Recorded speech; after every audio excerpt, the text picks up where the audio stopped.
Hi friends, prayer point में आपका welcome. आप ये छोटी छोटी भेड़ें देख रहे हैं प्रियो, कितनी क्यूट है ना।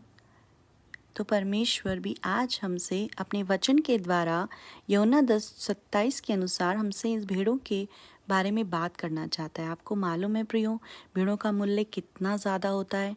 यहाँ पर लिखा है, my sheep hear my voice and they follow मी।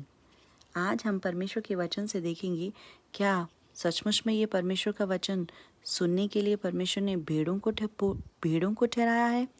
देखिए, ये बात सच है प्रियो। प्रभु का वचन कहता है, मेरी भेड़ मेरा शब्द सुनती है और मैं उन्हें जानता हूँ, वो मेरे पीछे पीछे चलती हैं। और परमेश्वर का वचन कहता है, भेड़ें कितनी भोली और कितनी सुंदर होती हैं, कितनी क्यूट लगती हैं और हमेशा अपने चरवाहों के पीछे चलती हैं प्रियो। और मुख्य बात तो ये है कि परमेश्वर ने हमारा मूल्यांकन भेड़ों के साथ किया है प्रियो, क्योंकि परमेश्वर जानता है कि भेड़ें सर्वदा चरवाहे के पीछे चलती हैं प्रियो। वो किसी पराये के शब्द को नहीं सुनती और ना ही वो उसका पीछा करती हैं। इसीलिए परमेश्वर ने आपका और मेरा मूल्य भेड़ों सा ठहराया है। और आप ये जानना चाहते हैं कि स्वर्ग में भी आपको, मुझको भेड़ों के समान खड़ा होना होगा। देखिए, परमेश्वर का वचन कहता है, वो भेड़ों को अपनी दाहिनी ओर और बकरियों को बाईं ओर खड़ा करेगा। तब राजा अपनी दाहिनी ओर वालों से कहेगा, हे मेरे पिता के धन्य लोगों, आओ उस राज्य के अधिकारी हो जाओ जो जगत के आदि से तुम्हारे लिए तैयार किया है।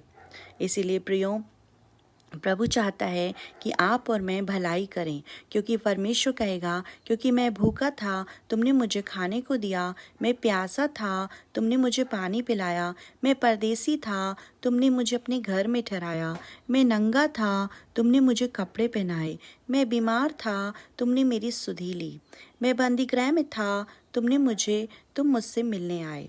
सो प्रियो, ये सब भेड़ों का नेचर है प्रियो, क्योंकि जो भेड़ों के समान परमेश्वर के राज्य में खड़ा होगा वही इन सब चीज़ों को करने के योग्य होगा।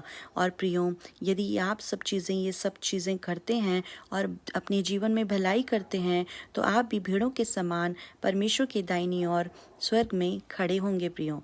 और यही तो कारण है, दाऊद भी अपने आप को एक भेड़ के समान बताता है, और इस भेड़ के समान जो कि केवल चरवाहे का शब्द सुनती है और केवल चरवाहे के पीछे दौड़ती है। आप जानना चाहते हैं? देखिए, यहाँ पर दाऊद कहता है, यहोवा मेरा चरवाहा है, मुझे कुछ खटी ना होगी। प्रियो, यदि आप भी अपने परमेश्वर को चरवाहा बनाना चाहते हैं, उसके पीछे चलना चाहते हैं, तो आज ही उसकी सच्ची और अच्छी भेड़, इस ऐसी भेड़ के समान परमेश्वर को ग्रहण करें और परमेश्वर के सर्वदा पीछे चलने के लिए उससे वायदा करें। आपको प्रभु आशीष दे। फिर मिलेंगे। बाय।